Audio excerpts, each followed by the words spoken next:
আসসালামু আলাইকুম এভরিওয়ান। একটা নিউ ভিডিওতে চলে আসছি আপনাদের সাথে। সেটা হইতেছে গিয়ে গ্লাভস নিয়ে। একটা আমাদের রাইডিং এর ক্ষেত্রে সবচেয়ে ইম্পর্টেন্ট হইতেছে গিয়ে গ্লাভস। গ্লাভস শুধুমাত্র যে আপনি ক্র্যাশ করবেন এটা থেকে আপনারা যে সেভ করবে তাও না। ইনফ্যাক্ট হচ্ছে আপনার রাস্তায় যদি রিক্সার হ্যান্ডেলের সাথে যদি বাড়ি টাড়ি লাগে তারপরে আপনার হচ্ছে গিয়ে গ্লাভসগুলো সেভ করবে আপনাকে। আর আজকে যে গ্লাভস নিয়ে কথা বলবো সেটা হচ্ছে ফিউরিগানের গ্লাভস। এটা মডেলটা আমার আসলে খুব একটা মন নাই, বাট আমি হচ্ছে গিয়ে নিছিলাম রাইডার্স ডিএনএ থেকে। এটা মোটামুটি ডিটেলস আমি আপনাদেরকে হচ্ছে ডেসক্রিপশন বক্সে দিয়ে দিব। বাট গ্লাভসটা হচ্ছে গিয়ে আমি প্রায় ইউজ করতেছি 6 মাস ধরে। খুবই ভালো একটা গ্লাভস। আমি এই গ্লাভস পরে আমার হচ্ছে গিয়ে 2টা ক্র্যাশ হয়েছে। আমি যদি দেখাই তাহলে আমার হচ্ছে গিয়ে ডান পাশে হচ্ছে গিয়ে এইদিকে আমার এই যে এইদিকে জাস্ট একটু ঘষা খেয়ে উঠে গেছে।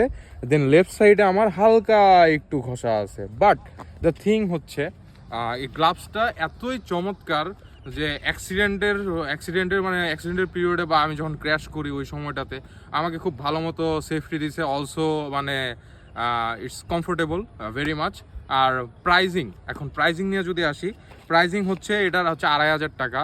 আমার কাছে খুব একটা বেশি মনে হয় নাই।